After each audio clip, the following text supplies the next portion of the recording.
Hey guys, welcome to my new YouTube channel. I'm Tablespoons, also known as Kashmiri Foodie. Today I'm going to be making Keema Mirch, which translates to ground beef and green peppers. You can actually use any color pepper you want. This is one of my childhood favorites and I'm so excited to share it with you guys.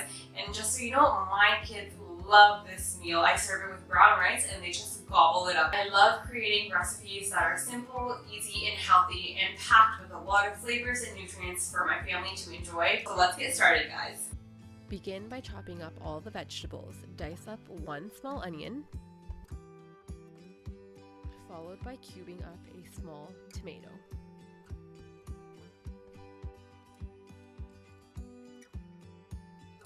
Dice up a whole green bell pepper. This bell pepper was grown in my vegetable garden in my backyard, but you can use any colored bell pepper that you have available. Add 2 tablespoons of vegetable oil to the pot and add in the onions. Give the onions a good stir and let them cook between 5 to 10 minutes, stirring occasionally. You'll want the onions to be golden brown but not burnt. Add in the tomatoes and stir.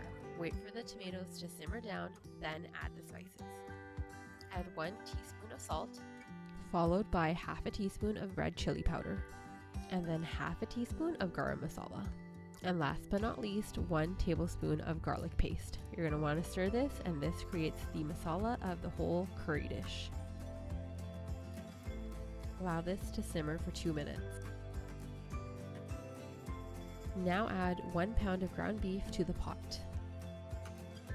Stir throughout, and in about 5 to 7 minutes, the meat will be cooked.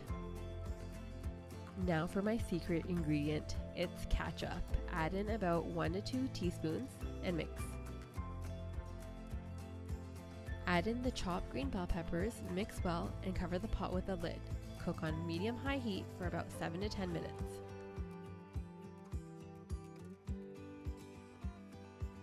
And we're done. The Keema Mirch is ready to enjoy. Garnish with some green onions and dig in. I hope you guys enjoyed this video, and if you'd like to see more of these types of videos in the future, make sure to give it a thumbs up, hit that subscribe button, and let me know in the comments below.